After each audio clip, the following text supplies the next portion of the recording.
We got some people here on the street. Do you guys mind introducing yourselves? Maria Muxi. Maya Nadeem. Aaron Kudla. And what's going on here today? Why are you out here? Well, we're trying to campaign awareness for the recent floods that just took place in Pakistan. I don't know if the international community is aware or not of the details of what's going on there, but it's a pretty dire situation. And what we're trying to do is just raise awareness with people, try to tell them where they can donate, all non-governmental organizations, of course. A lot of people have these fears that it's not going into the right hands or that they don't want to support a regime that's corrupt. Corruption exists everywhere in the world. If we're just going to keep shunning away charity like that, millions and millions of people will be suffering. And if you have the heart to help, then you should. What can people do? Well, we have here a variety of different venues where they can go and donate. We have a texting idea where they can donate $5 to 30333, and $5 goes immediately to the funds. The Canadian government is going to be matching the funds that we raise for this, so hopefully up until September 12th we'll be able to raise funds. There are quite a few organizations. There's ED, there's UNICEF, there's Plan Canada, there's Oxfam, we've set it all up here on these flyers and stuff, and what we're trying to do is hand out as much as we can, try to attract people's attention to this cause. Because even if when 1 in 100 helps, that's one person that wasn't helping before. So it makes a huge difference. So at the end of the day, we've distributed about 2,000 flyers, and if about 20% of that works, or if people start going around and they start talking about this at least, it's going to help out a lot. A lot of people aren't even aware that there's been a flood. People have stopped watching the news.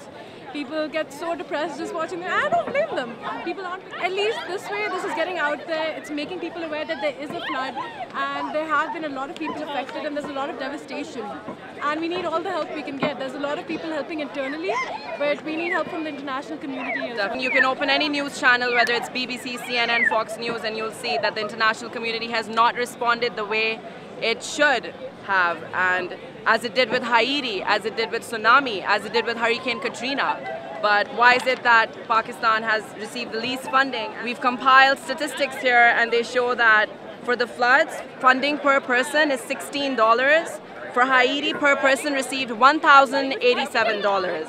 That is a huge difference. There's not even a margin here. It just doesn't make any sense. Why has the international community been so slow? I think it's an excuse to say we don't want to support the Taliban and we don't want to support this regime, that regime. There are many non-governmental organizations that are doing a lot for the country. There's absolutely no excuse for them to be not supporting or not. And these aren't affiliated with any terrorist organization or anything. These are just victims. These are poor people who already had nothing and now they have even less.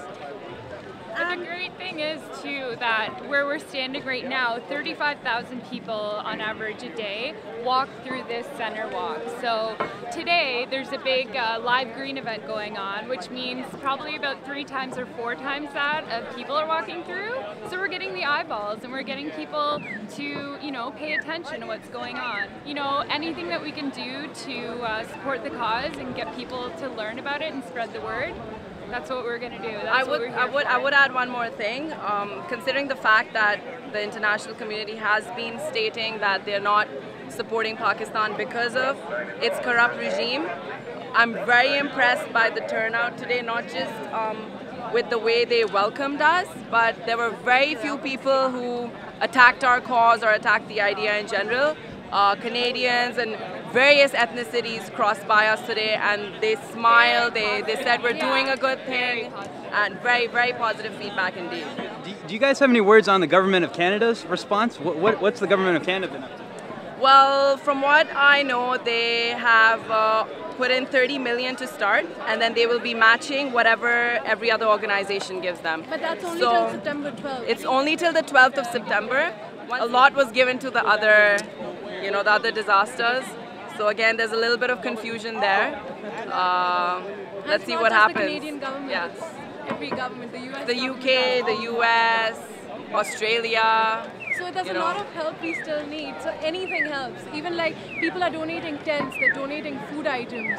So you know what? If people are uncomfortable giving money because they think it might end up in the wrong hands, well, there's there's food, there's tents, there's a lot of other help you can give. Definitely. For real. And have you ever been to Pakistan? We're Pakistani. We're both from there, but we're Canadian now, so Know people over there? definitely. Our families are actually back there right Our parents now. are back there. Parents, siblings, they're all still there, so. What are you hearing from over there? It's Very dire devastating. situation. My father actually set up a camp which has 10,000 people in it right now. He is wading in water waist deep through disease, squalor, and you know, it's very horrendous to hear details from him on the phone. I can hear the floods in the background. I can hear mourners. I can hear people screaming. It's terrifying, and we're obviously scared for our families too, but we're out here, so we got to do what we got to do. You guys are out here getting the word out, and is there any places or links or anything you could recommend? We're not affiliated with anybody. We wanted to do this ourselves so that we could raise awareness. There are other groups that are actually doing it through affiliated means, but we just wanted to make the difference that we could. Definitely. We have University of Toronto, Ryerson, a lot of universities that have come together. They put on fundraisers, people are having dinners, and we have actually an event coming up at Footwork Nightclub, 425 Adelaide, where we're charging $20 for the entire night, and featuring Tim Green from UK. And at the back we have Dance for a Cause, Dance to Save Lives, and Dance to Save the Flood Victims in Pakistan. So it's $20 all night. You come in, have some drinks, have some fun, and you did it for a good cause. So yeah, that's that. This is on the 17th of September. Friday. Friday. Yeah. Yeah, thank you.